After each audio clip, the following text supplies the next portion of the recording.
Hello viewers, দেখতে পাচ্ছেন এটা আমাদের বাঙ্গির জমি। আপনাদেরকে দেখাবো আমাদের বাঙ্গির জমিতে কি পরিমাণ বাঙ্গি আসতেছে।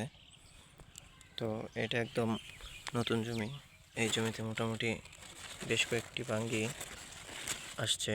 এই যে একটা, দুইটা, এরকম অনেক বাঙ্গি আপনারা দেখতে পাচ্ছেন এই জমিতে আসছে। এইখানেই তিনটা বাঙ্গি আপনারা দেখতে পাচ্ছেন। পুরো জমিতে অনেক অনেক বাঙ্গি আছে। আসলে বাঙ্গি চাষ করে ব্যাপক লাভবান হওয়া যায়। এই সময়ে প্রচুর পরিমাণ বাঙ্গির চাহিদা থাকে, আর পুরো জমিতে প্রচুর পরিমাণ বাঙ্গি আপনারা দেখতে পাচ্ছেন। আপনাদের কারো যদি বাঙ্গি চাষ করার ইচ্ছা থাকে অবশ্যই আপনারা বাঙ্গি চাষ করতে পারেন।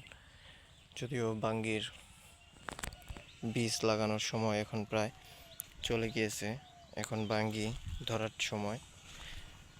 এই সিজনে মূলত ব্যাপক পরিমাণ বাঙ্গির চাষ হয়।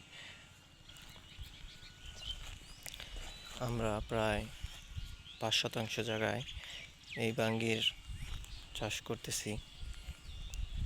আলহামদুলিল্লাহ এই পর্যন্ত ভালো বাঙ্গি আমরা এই জমি থেকে দেখতে পাচ্ছি। যদিও এখন পর্যন্ত কোনো বাঙ্গি পাকা শুরু হয়নি।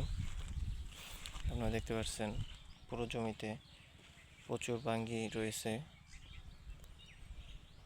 এগুলো সব কাঁচা বাঙ্গি। বাঙ্গি মূলত পাকার পরে ফেটে যায়। এগুলো এখন পর্যন্ত পরিপক্ক হয়ে ওঠেনি। আর এই বাঙ্গি চাষে তেমন কোনো খরচ করতে হয় না, শুধু বীজ জমি প্রস্তুত করে তার মধ্যে বাঙ্গির বীজ বপন করলেই পরবর্তীতে সামান্য কিছু সার এবং জৈব সার প্রয়োগ করলেই বাঙ্গির গাছ দ্রুত বেড়ে ওঠে এবং ফলন শুরু হয়। আর বাঙ্গির গাছে পোকার আক্রমণ খুব একটা বেশি না, এই কারণে খুব একটা কীটনাশক দিতে হয় না। তো বন্ধুরা, আপনারা যারা বাঙ্গি চাষ করতে ইচ্ছুক এবং বাঙ্গি চাষ সম্পর্কে কোনো কিছু জানতে চান অবশ্যই আমাকে কমেন্ট করবেন। আর এই ধরনের ভিডিও পেতে চাইলে আমার চ্যানেলটি সাবস্ক্রাইব করে রাখবেন এবং পাশে থাকা বেল আইকনটি বাজিয়ে দেবেন। ধন্যবাদ সম্পূর্ণ ভিডিওটি মনোযোগ সহকারে দেখার জন্য।